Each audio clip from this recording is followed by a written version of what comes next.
So you started doing the videos every day, and then how did you transition from the trick shots to the candy? When I started my YouTube channel back in 2018, when I decided I'm just going to go after it, and like when I started TikTok, we were kind of out of the trick shot stuff. We weren't doing that. It was just more like variety content, very basic. But it was really in 2020, the summer of 2020, July-ish, I broke my foot. Okay. So, which actually that's the first step if you're really trying to make it in YouTube. Break your foot. Yeah, TikTok. Gotta just stay at home and edit. You know, looking at it now, it became the biggest blessing in my life because so much came from that. Whereas, like, okay, bored with COVID, right? Yeah. Summer 2020, nothing to do, broken foot, nowhere to go. So my friend had a grad party and they had a bowl of Starburst there, like just whatever. So I and I have the original picture too, which is cool, but I made them into a little Starburst ball, the board, right? Yeah. Sitting there all night. And I was like, I looked at it, I said to myself, I was like, what if I like put on TikTok and say like, hey, every share we get, we're going to add one more. Oh, there we go. Because that was like the big meta back in like 2020. It was like shares. Like that was like a big way to drive video. So I remember I was like, hey, this is my Starburst ball. For every share we get, I'll add another one.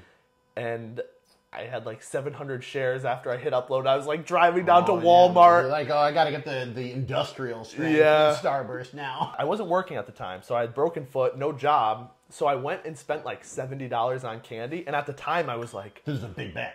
You're like, Yeah, it was a lot. It was like, oh no, 70, like, I was like, I told my younger brother, I'm like, don't tell mom, and tell them it was 50 if they ask. But like, and then it kind of went from there. I like this mentality you have. It's like, my mom will understand a $50 purchase at Starburst, but 70 is too much. My parents were always so supportive, though. I'm so happy to have them. They're such a blessing where it's like, I could take over the house with a huge project, and they'll just be like, just clean up when you're done. Like, there we go. They're always so supportive. I appreciated it. Yeah. Anyway, so you had this big bet. You bought $70 worth of Starburst. How many Starburst do you get for $70?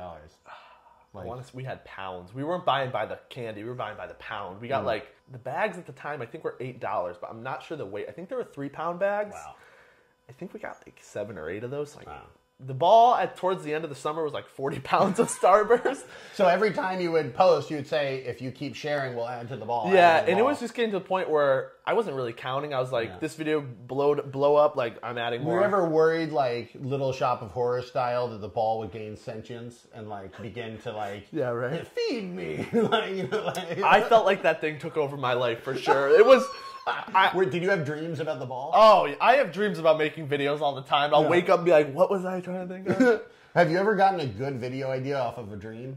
Not really. I feel like I do in the dream. Like, this is a great idea. And then I wake up. Seems like a good idea. Or, you know what I have a lot of dreams about?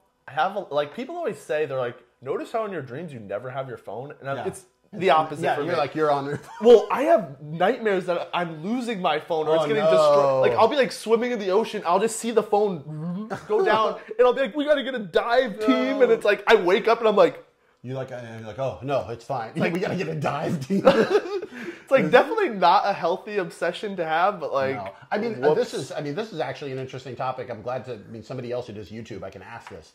During the pandemic, I felt like I was on my phone too much. So I read a bunch of these books about, like, what do you do if you're addicted to your phone? And one thing I learned is I wasn't really addicted to my phone. Like, people with real addiction issues had it way worse than I had. You're asking the wrong guy, because I'm like a 9-hour-a-day screen time. But anyway, regardless of that, even better to ask you, all of the advice was, like, ways of staying off your phone. But I'm like, it's such a sweet tea, by the way. Isn't that nice? It is really sweet. Like, sweet. No sugar in there. No sugar. And I'm tasting sweetness. The sweetness, so sweet. Look, I'm like, I want to figure out a way to get off of my phone, but I work on my phone, and my community's on my phone.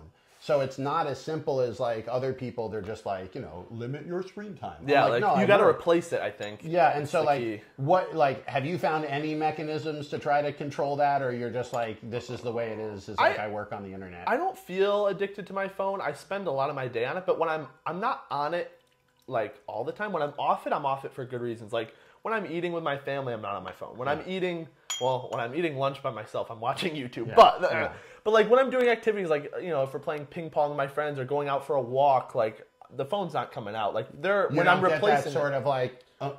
Well, I'll sometimes check it, obviously, but like I'm not gonna be like Yeah. on TikTok while we're doing stuff. Like you have to replace it. Like during activities and stuff, like it's so easy not to be on your phone. Yeah. But at the end of the activity, I'm like, I'm going on my phone. Yeah, I get back on my phone. Yeah,